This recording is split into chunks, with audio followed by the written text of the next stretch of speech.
Once a year, when the seventh moon hangs heavy in the sky, the living world grows just a little quieter, just a little more cautious. It's the Hungry Ghost Festival, a time in Chinese tradition when the gates of the underworld creak open, allowing restless spirits to roam freely. They come back not as vindictive demons, but as starving souls desperate for offerings of food and money to ease their unending longing. In towns and villages, people burn joss paper, light incense, and place elaborate meals on the sidewalks. But everyone knows the unspoken rules. Don't look too closely while the spirits feast. Never interrupt them. And above all, never, ever forget to leave something out for the hungry ghosts. Junwei had heard these rules all his life, repeated by those who insisted the boundary between the living and the dead was thinner than most people care to believe. But as a 17-year-old who had spent more time on his phone than paying heed to old tales, it all sounded like superstition to him. Leave offerings for ghosts? Please, he had scoffed just last week at dinner, much to the chagrin of his grandmother. Mock all you want, but don't be foolish during Ghost Month, Junwei. Ghosts are not all the same. Some will ignore you, some will watch you, and some, if you offend them, will take you with them. At her words, Junwei had only rolled his eyes. Her superstitions may have terrified him as a child, but now they seemed like bad horror cliches. Besides, he'd had other plans for the Ghost Festival, heading out late at night with his best friend Yuhan, watching horror movies at his house, and eating instant noodles until sunrise. Let everyone else burn their incense and make their prayers. He had better things to do. That night, as Junwei slipped out into the cool, humid air after his family had gone to bed, he barely noticed the eerie stillness of the streets. Most houses were shuttered, their lights off, but the sidewalks were spotted with glowing offerings. Paper lanterns, burning incense, and neatly arranged dishes of rice, roasted pork, and steamed buns. The air smelled of ash and jasmine, tangy and bitter. If Junwei squinted, he could almost imagine faint, shadowy shapes flickering in the haze. Almost. But he shook the thought out of his head. Ghosts? No, just smoke from the joss sticks playing tricks on his eyes. "Junwei!" Yuhan hissed, beckoning him from down the road. The two met under an old banyan tree near the edge of their village, their favorite meeting spot.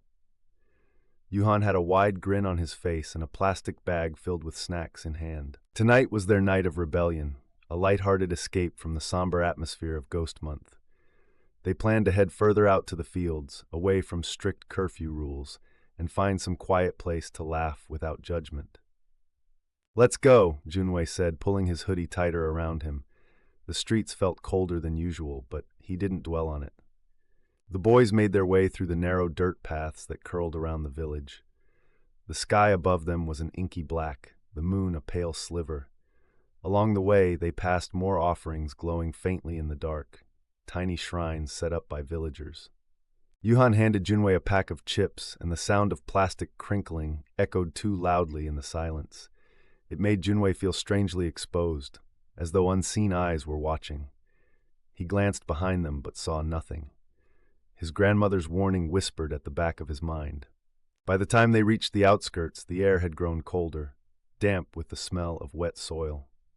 The boys came upon a clearing near the riverbank, an ideal spot to sit and share their food. But just as they were settling down, Yuhan froze mid-step. "Wait," Yuhan said, his voice lower now. His eyes were fixed on a nearby cluster of trees, where faint golden lights flickered like fireflies. But the glow was unnatural, static, unwavering. They didn't blink or flit about. They just hung there in the shadows, still, patient. "What the hell is that?" Junwei asked, his bravado from earlier fading fast. Yuhan whispered back, "I think someone must have left offerings nearby. Let's just ignore it." Junwei snorted to cover his unease. "It's nothing, probably just lanterns." But both boys could feel it, that oppressive sensation of being watched.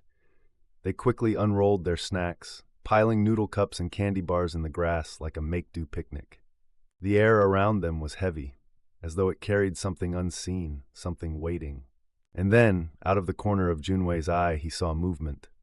It wasn't from the cluster of lights, but from the river itself. Something was stirring in the water, which had been eerily still moments before. A ripple at first, then a full disturbance, as though someone or something was wading through it. Junwei grabbed Yuhan's arm. Do you see that? Yuhan turned, his face pale. Let's go now. But before they could move, the ripples stopped, and a figure emerged from the riverbank. It was a woman, or at least that's what it looked like at first glance. She was draped in a long, soaking wet robe, her hair clinging to her face in black strands. Her skin glowed faintly, unnaturally white, and her movements were jerky, as though her limbs were being pulled by strings. "Who's there?" Junwei called, though his voice betrayed his fear. The figure didn't respond. It simply tilted its head and began walking toward them, not stumbling, not swaying, but as if its feet were gliding over the ground. As it moved closer, Junwei could see its face, or rather the hollowness where the face should have been.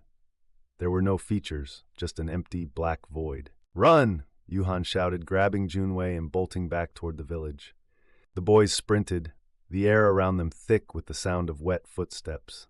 It followed them. Though its pace never quickened, the shadowy figure seemed to close the distance effortlessly. Every time Junwei looked over his shoulder, it was there, its head tilted, featureless and hungry. As they re-entered the dimly lit streets of the village, Yuhan stumbled. Junwei turned back to help him, but the figure loomed over Yuhan now, its presence inexplicably towering, suffocating. For the first time, there was sound, not a scream, not a growl, but something between a sigh and a hiss, as though it was exhaling all the sorrow in the world. Junwei remembered his grandmother's words, "Never interrupt them."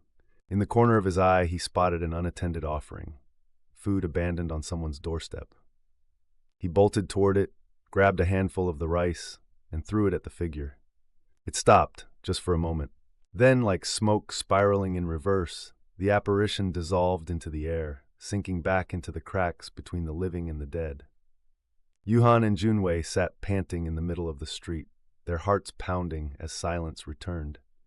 They didn't speak a word the entire walk home.